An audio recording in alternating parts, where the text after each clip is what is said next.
Dans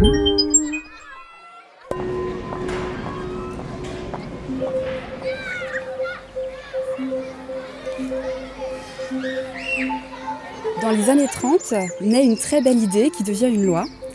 Consacrer 1% du budget de construction d'un bâtiment public à la commande d'une œuvre d'art. Ce sont les écoles qui, les premières, accueillent ces commandes. Et plus tard, notamment à partir des années 50, ces commandes s'étendent à tous les bâtiments publics. Ici, au Cateau-Cambrésis, va être créée une des premières œuvres de la commande publique. Et c'est un vitrail d'Henri Matisse que nous allons découvrir dans l'école qui porte son nom.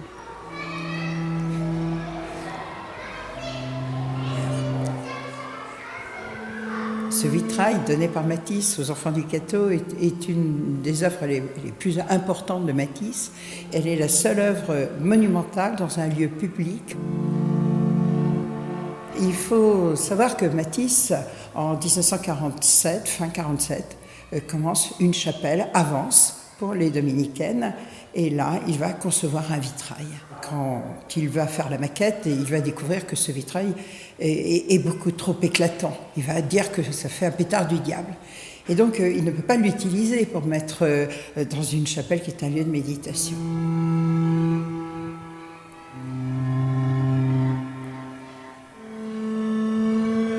Par contre, il va le transformer pour qu'il vienne dans cette école, voulant donner la joie aux hommes et aux enfants.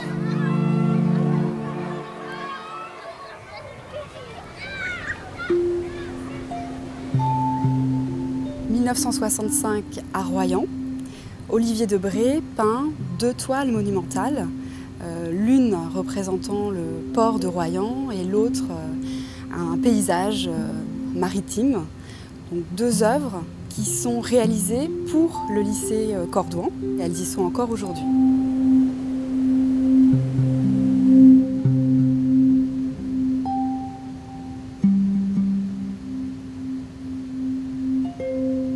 Pour lui, ces toiles n'ont rien d'abstrait puisqu'elles incarnent ses impressions, ses sensations. Et finalement, c'est un petit peu le principe de ces œuvres qui sont issues du 1%, c'est-à-dire qu'elles sont là pour mettre en mouvement, pour émouvoir, donc mettre en mouvement au sens propre, mais aussi faire en sorte que les personnes viennent à leur rencontre.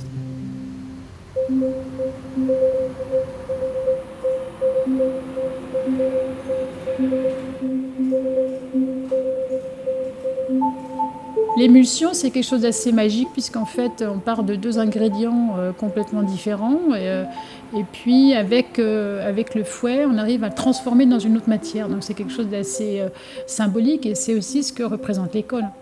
Le projet du 1% se déroule dans un lycée hôtelier, donc je voulais m'ancrer dans ce contexte-là. Le fouet, c'est un objet qui est magique en quelque sorte. Il y a très peu de matière, il y a une constitution qui est très intelligente, il est très rigide et il est très efficace dans ce qu'il fait. Donc c'est un peu une leçon de design.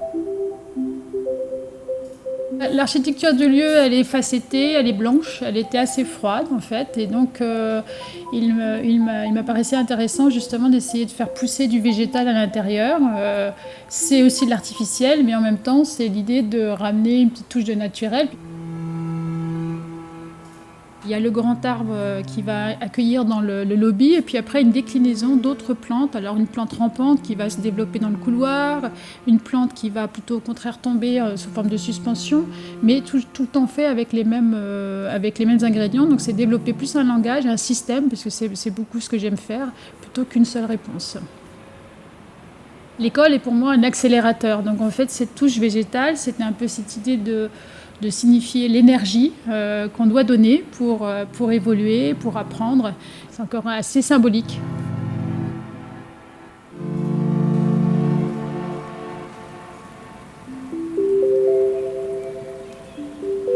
L'idée était de jouer sur l'hybridation d'une figure qui serait aussi bien une figure imaginaire qu'une figure du scientifique.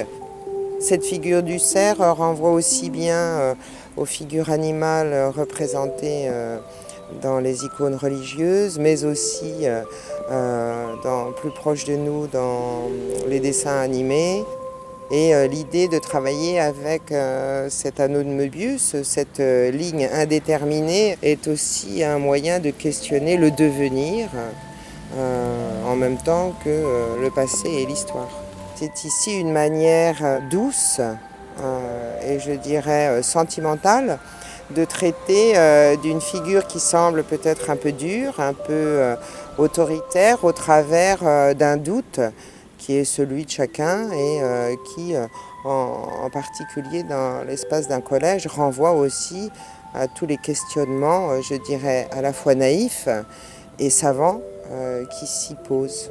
Je souhaitais que la blouse soit réfléchissante, que l'œuvre elle-même devienne aussi un espace de projection, puisqu'elle va réfléchir la lumière, les nuages, le soleil.